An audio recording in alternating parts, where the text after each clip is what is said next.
Kita berada menjelang bagian akhir, tepatnya pada bagian keempat dari 5 bagian tentang uraian mengenai standar survei hidrografi sesuai publikasi IHO nomor S44. Di sini kita akan membahas mengenai ketidakpastian vertikal total. Ketidakpastian vertikal total dikontribusikan oleh banyak sekali faktor.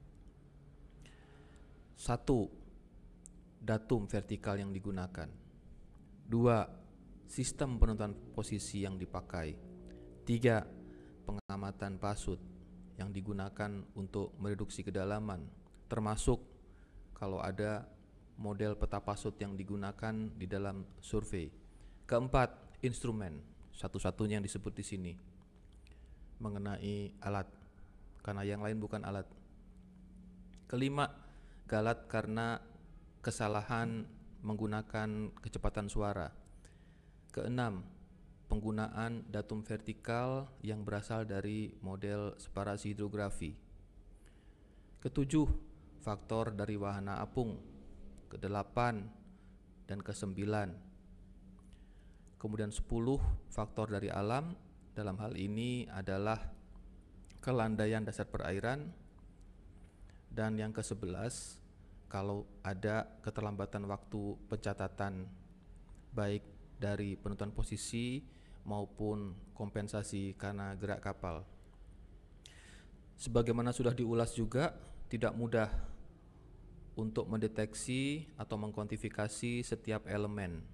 Oleh karena itu, pada bagian sebelumnya sudah disarankan beberapa elemen saja yang digunakan untuk mendeteksi galat yang berkontribusi pada ketidakpastian vertikal ini. Tujuannya adalah agar sistem survei di dalam elemen yang lebih kecil dapat diperbaiki.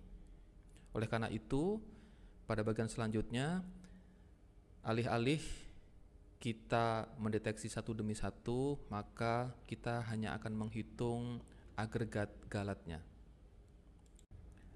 Untuk melakukan estimasi agregat terhadap semua elemen yang berkontribusi pada galat vertikal, digunakanlah formula Total Vertical Uncertainty atau TVU.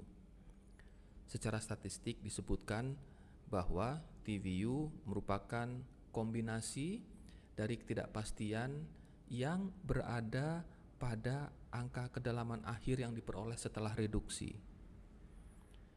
Jadi alih-alih kita menghitung satu demi satu sumber-sumber galat dan menjumlahkan untuk mendapatkan estimasi dari ketidakpastian vertikalnya, maka digunakanlah formula yang lebih singkat, yaitu Total Vertical Uncertainty ini.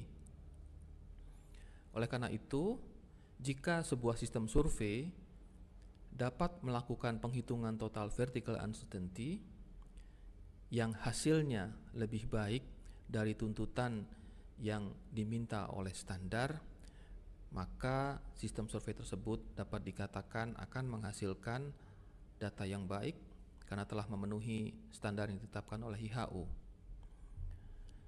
Secara matematika, formula ini bekerja berdasarkan dua variabel utama, yaitu variabel yang tidak bergantung dari kedalaman dan variabel yang bergantung pada kedalaman.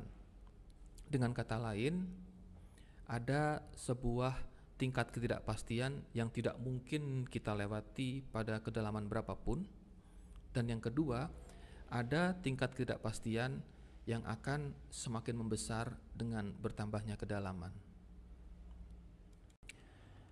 Prosedur untuk mengestimasi ketidakpastian vertikal total diterapkan pada sekumpulan terok atau sampel dari data yang kita ukur di lapangan. Nah, dari sampel sejumlah N, maka kita langkah demi langkah akan melakukan penghitungan simpangan baku S, kemudian galat baku atau standard error SE di sini, dan kita akan menggunakan tingkat kepercayaan 95% untuk melakukan estimasi terhadap confidence interval atau selang kepercayaan. Dengan demikian, dari data tersebut yang kita akan peroleh nanti adalah apakah untuk kedalaman yang sama dengan angka yang disarankan pada standar, variasi dari data kita berada di dalam selang kepercayaan yang dituntut oleh standar itu. Jika kita simulasikan, maka kita bisa melihat bahwa total vertical uncertainty akan semakin longgar dengan bertambahnya kedalaman.